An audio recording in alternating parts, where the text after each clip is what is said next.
As pessoas te consideram um cara de esquerda, Lincoln?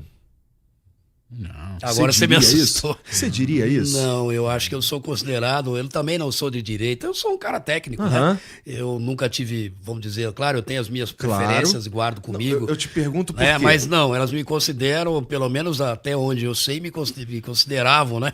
Pelo menos até eu debater esse PL, me consideravam um cara de direita. Mas eu penso da seguinte maneira, né? Eu vou dar um exemplo com relação a uma operação. Tá. Eu já participei de milhares de prisões. Graças a Deus nunca tive uma operação minha anulada. Eu tenho 34 anos de carreira, nenhuma anulada. Eu acho que eu costumo falar que eu sou o maior escutador do Brasil, porque eu faço interceptações telefônicas autorizadas judicialmente há 20 anos, sem ter parado nenhum dia.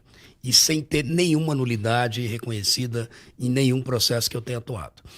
Uma investigação e uma operação que me deu muito prazer, e que acho que pode ser levado como exemplo aí para esse tipo de assunto que nós estamos tratando hoje, é como você pode tratar a segurança pública respeitando os direitos humanos, né? Discutir segurança pública respeitando os direitos humanos. E é a ação da Cracolândia, a Operação Saúde e Dignidade, que nós, vamos dizer assim, nós preparamos desde 2023.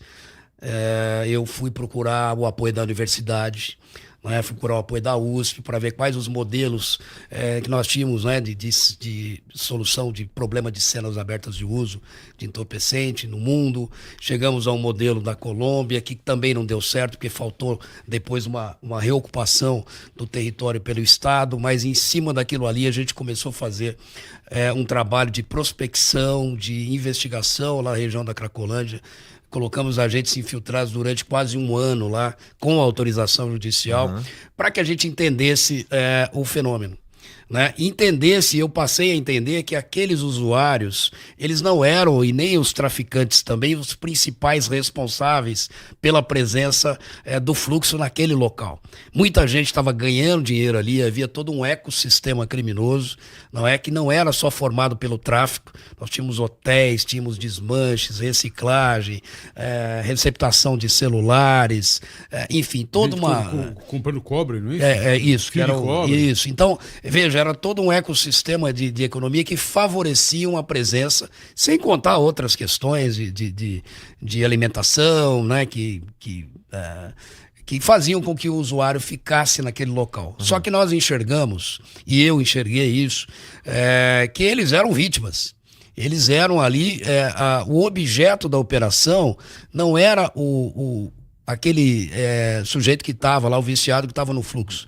Ele, na verdade, ele era o destinatário daquela operação. Tanto que o nome era foi Saúde e Dignidade. Então a gente pegou gente lá escovando o dente, por exemplo, tem imagem, escovando o dente na água do esgoto.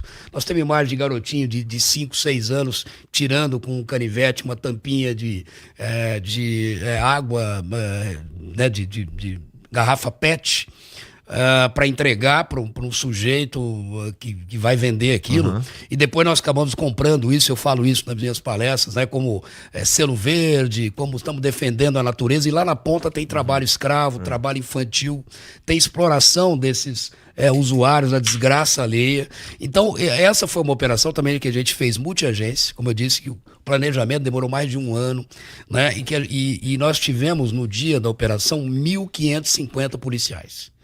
Eu fui fazer o briefing da operação na escola de sargentos e eu confesso que eu fiquei assustado, porque o que eu imaginei? O policial não está preparado para esse tipo de abordagem. Ele imaginou que ele fosse entrar ali na região da Cracolândia para acabar com aquilo definitivamente, e não foi assim.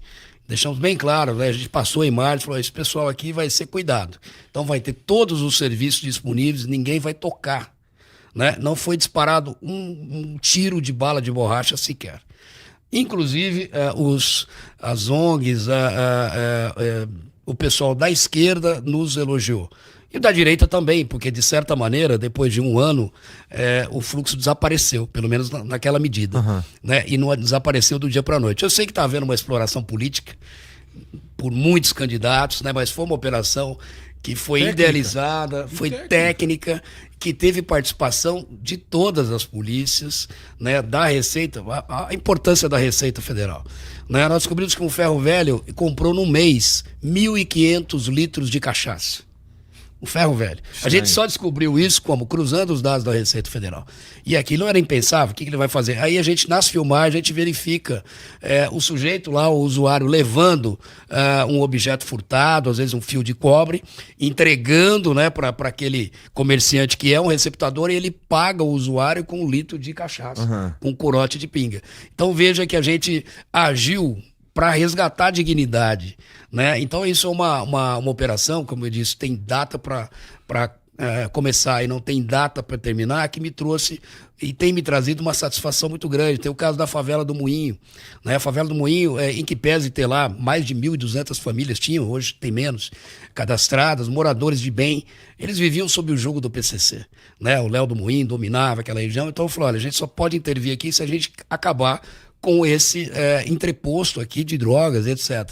Os hotéis e tal. Então nós fizemos a operação lá e depois conseguimos com o governo, tanto com o governo federal, aí foi uma tratativa do governador com o presidente, né, em que foram autorizadas uma compra assistida do imóvel de 250 mil para cada uma daquelas 1.200 famílias cadastradas.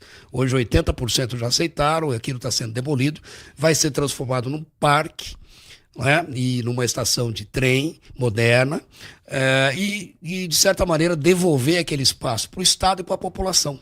E a região central também, idem. Né? O que houve? O fluxo de usuários, às vezes 2.000, 2.500 usuários numa determinada região, ela desvalorizou o valor dos imóveis. E aí, criminosos, integrantes do PCC, começaram a comprar prédios ali.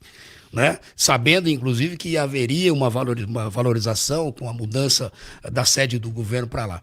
Então, o que a gente fez também foi desapropriar aqueles hotéis, aqueles imóveis, foram mais de 100, né? Conseguimos com o governo para desapropriar aquilo, e vão virar também moradias populares. Então, acho que isso é política pública de segurança pública integrada.